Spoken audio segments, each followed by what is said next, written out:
Account information માંગે, like routing number ને account હા, એ અકાઉન્ટ આપ્યો તો નંબર, મેં. બીકોઝ એ લોકો ટેક્સ પે કરે ને તો એમાં લખી દે ને તો તમને તમારા ડાયરેક્ટ અકાઉન્ટમાં પૈસા પડે. હા, Instead એ તમને માંગ્યો ઘરે તો એમનો check ફોન આવવાનો. આવ્યો તો ફરી મેં મારો નંબર, એકાઉન્ટ નંબર ને રાઉટિંગ નંબર બેવ લખાવડાયો તો એમની જોડે એમને. પણ પછી કેટલા આયા મારા જો ને મેં એ લોકોએ કર્યું ને તો મને બતાવ્યું હતું કે અમે આટલા પીપલ છે.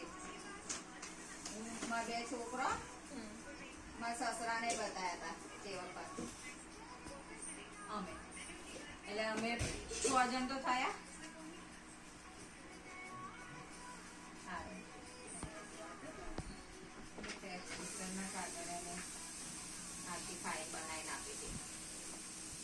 અમે એટલા બધા તો અમે પાસ કેટલા કર્યા હતા? 4600 એમાં લખેલી જ ચેકિંગમાં એમને જે પાસ કર્યા હતા ને. અને બીજા એક આયા હતા 600 ને એવા, એ બીજા ટેક્સમાં કંઈક આયા હતા. 2 હોય ને ન્યૂ જર્સી ને લાઈક સ્ટેટ અને ફેડરલ. હા, તો એ આવી ગયેલા 600 ને.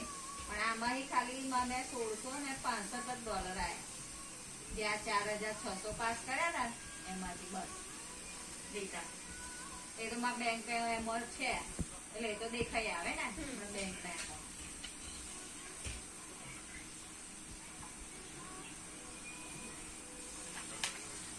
એ પૂરા અમાર તો નહીં આવ્યા. પછી એક લેટર આવી ગયો એનું પછી કહું છું એમાં કશું ફોન આવ્યો. મેં પૂછ્યું તા કે આપી દીધું એવું મને કહેતા હતા અંકલ ને. મારી અંકલ ને ફોન કરવો પડશે.